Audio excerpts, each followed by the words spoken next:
ధర్మం నడిచే మార్గమిది, శ్రీరాముని కథ ఇది. లోకం నడిచే వెలుగిది, రామాయణ వీధి. యుగ యుగాలు మ్రోగే గాథ, మనసులకు మార్గదర్శకమిది.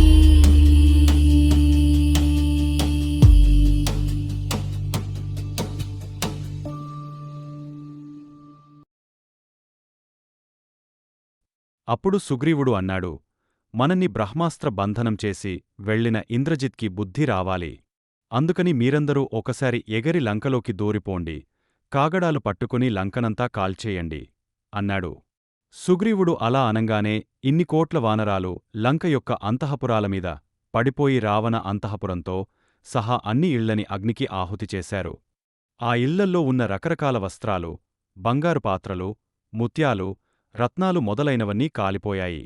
బాలురు, వృద్ధులు మినహాయించి లంకలో ఉన్న మిగిలిన మూలబలల్లోని రాక్షసులు చాలామంది కాలిపోయారు. ఇదే సమయంలో రామచంద్రమూర్తి క్రుద్ధుడై ధనుష్టంకారం చేశాడు. ఒకపక్క ధనుష్టంకారం, ఒకపక్క వానర ఘోష, ఒకపక్క రాక్షసుల అరుపులు, ఒకపక్క రామ బాణ పరంపర వచ్చి లంకాపట్టణ ప్రాసాదములమీద పడిపోతుంది. ఎక్కడా చూసినా అరుపులతో పరిస్థితి ఘోరంగా ఉంది. అప్పుడు రావణుడు కుంభకర్ణుడి కుమారులైన కుంభుడు, నికుంభుడిని యుద్ధానికి పంపాడు. వాళ్లతో పాటు ప్రజంఖుడు, మకరాక్షుడు అనే తన కుమారుడిని యుద్ధానికి పంపాడు. అప్పుడు సుగ్రీవుడు కుంభుడిని, హనుమంతుడు నికుంభుడిని, అంగదుడు ప్రజంఖుడిని, రాముడు మకరాక్షుడిని సంహరించారు. ఈ వార్త విన్న రావణుడు విశేషమైన శోకాన్ని పొంది మళ్ళీ ఇంద్రజిత్ని పిలిచి యుద్ధానికి వెళ్ళమన్నాడు. ఆ ఇంద్రజిత్ మళ్ళీ అదృశ్యమిపోయి బాణపరంపరతో వానరాలని కొట్టడం మొదలుపెట్టాడు. అప్పుడు లక్ష్మణుడు రాముడితో, అన్నయ్య, వీడు ఎన్నోసార్లు యుద్ధానికి వస్తున్నాడు. నువ్వు నాకు అనుమతిని ఇవ్వు, సమస్త రాక్షసజాతి నశించిపోవాలని సంకల్పించి అభిమంత్రించి బ్రహ్మాస్త్రాన్ని విడిచిపెట్టేస్తాను అన్నాడు. రాముడన్నాడు, పారిపోతున్నవాడిని, ప్రమత్తుడై ఉన్నవాడిని, కనపడకుండా మాయ యుద్ధం చేస్తున్నవాడిని, వెన్నుచూపి పారిపోతున్నవాడిని, శరణాగతి చేసినవాడిని కొట్టకూడదు.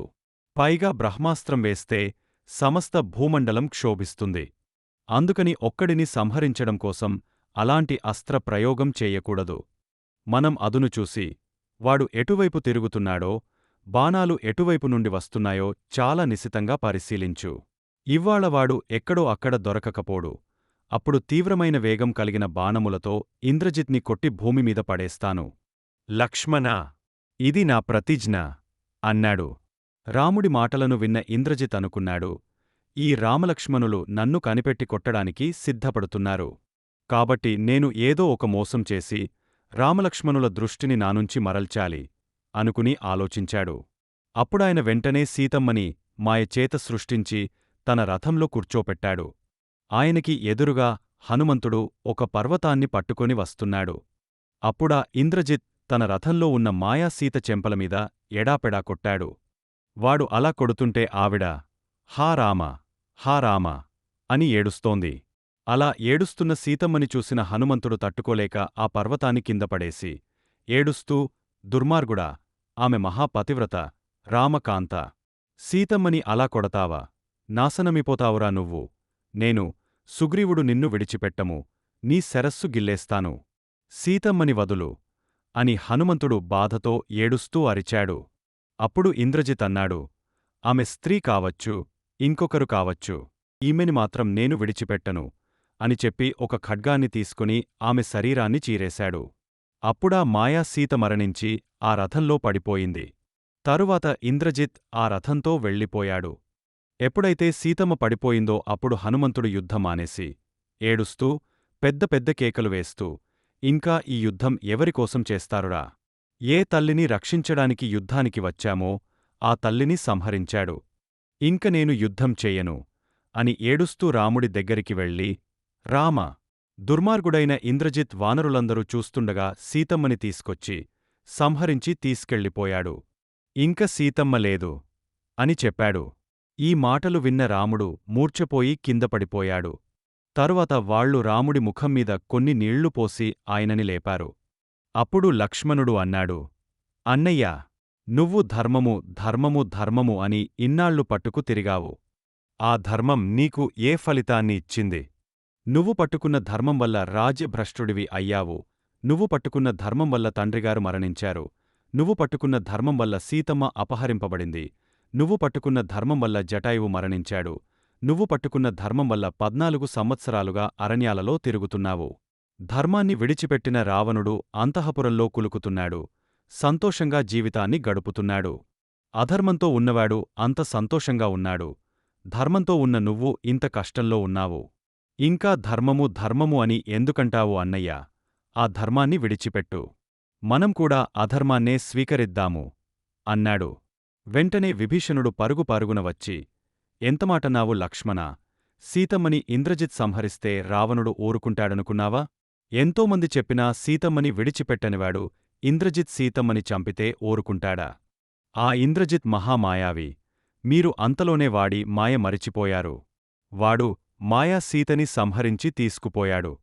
వాడు ఇప్పుడు ఏం చేస్తుంటాడో తెలుసా? పెద్ద ఓడలు దిగిపోయిన మర్రిచెట్టు ఒకటి ఉంది. దాని చుట్టూ చాలా చీకటిగా ఉంటుంది. వాడు అక్కడికి వెళ్ళి నికుంభిలా హోమం చేస్తాడు. అక్కడ వాడు నికుంభిలా దేవతని ఉద్దేశించి హోమాన్ని పూర్తిచేసి, వాడి గుర్రాలమీద, ఆయుధములమీద ఆ అక్షతలని చల్లుకొని యుద్ధరంగంలోకి వస్తే దేవేంద్రుడు కూడా వాడితో యుద్ధం చెయ్యలేడు. సీతమ్మ చనిపోయింది అనుకుని మీరు ఇక్కడ ఏడుస్తున్నారు. కానివాడు అక్కడ హోమం చేస్తుంటాడు. రామా! నన్ను అనుగ్రహించు. నాతో లక్ష్మణుడిని తీసుకెళ్ళి ఆ హోమం పూర్తవకుండానే వాడిని సంహరిస్తాను అన్నాడు. అప్పుడు రాముడు లక్ష్మణుడిని ఆశీర్వదించి హనుమ మొదలైన వీరుల్ని సాయంగా పంపారు. విభీషణుడు లక్ష్మణుడిని ఇంద్రజిత్ హోమం చేసుకునే చోటుకి తీసుకెళ్లాడు. వాళ్లు అక్కడికి వెళ్లేసరికి ఇంద్రజిత్ ఆ హోమం చెయ్యడం కోసం సిద్ధపడుతున్నాడు. తన హోమాన్ని ఎవరూ పాడుచేయకుండా చుట్టూ సైన్యాన్ని కాపుపెట్టాడు. అప్పుడు విభీషణుడు, లక్ష్మణా! నువ్వు ఒకపక్కనుంచి సైన్యాన్ని బాణాలతో కొట్టి కాకావికలం చెయ్యి. అప్పుడు ఇంద్రజిత్ కనపడతాడు. అదే సమయంలో హనుమ వెళ్ళి రాక్షస సైన్యాన్ని తుదముట్టించెయ్యాలి. అంతమంది అక్కడ పడిపోతుంటే వాడు అక్కడ కూర్చుని హోమం చెయ్యలేడు. కాబట్టి రథం ఎక్కి వస్తాడు. అప్పుడు నువ్వు వాడిని కొట్టాలి అన్నాడు. వెంటనే లక్ష్మణుడు బాణప్రయోగం చేశాడు. అప్పుడా సైన్యం పక్కకి తప్పుకుంది. వాళ్లు పక్కకి తప్పుకోగానే ఆ మర్రి చెట్టు కనపడింది. వెంటనే హనుమంతుడు అరవీరభయంకరుడై ఆ రాక్షసులని మర్దించేశాడు. హనుమ ప్రతాపం ముందు ఆ రాక్షస సైన్యం నిలబడలేక పెద్ద హాహాకారాలు చేశారు. ఆ హాహాకారాలు విన్న ఇంద్రజిత్ హోమాన్ని ఆపి, ముందు హనుమంతుడిని సంహరించి అప్పుడు హోమం చేస్తాను అని అనుకుని అప్పుడాయన ఒక బ్రహ్మాండమైన అస్త్రాన్ని హనుమంతుడిమీద ప్రయోగిద్దామని ఆ అస్త్రాన్ని అభిమంత్రిస్తుండగా లక్ష్మణుడు ధనుష్టంకారం చేశాడు.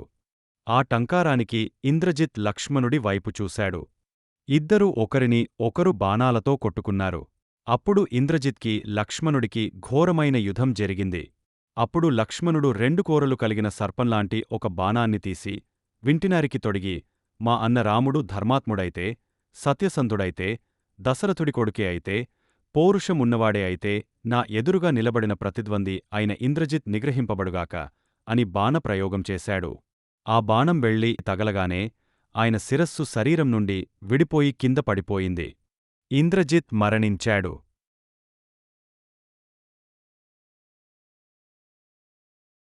ధర్మం నడిచే మార్గమీది, శ్రీరాముని కథ ఇది. లోకం నడిచే వెలుగిది, రామాయణమీది. యుగయుగాలు మ్రోగే గాథ, మనసులకు మార్గదర్శకమిది.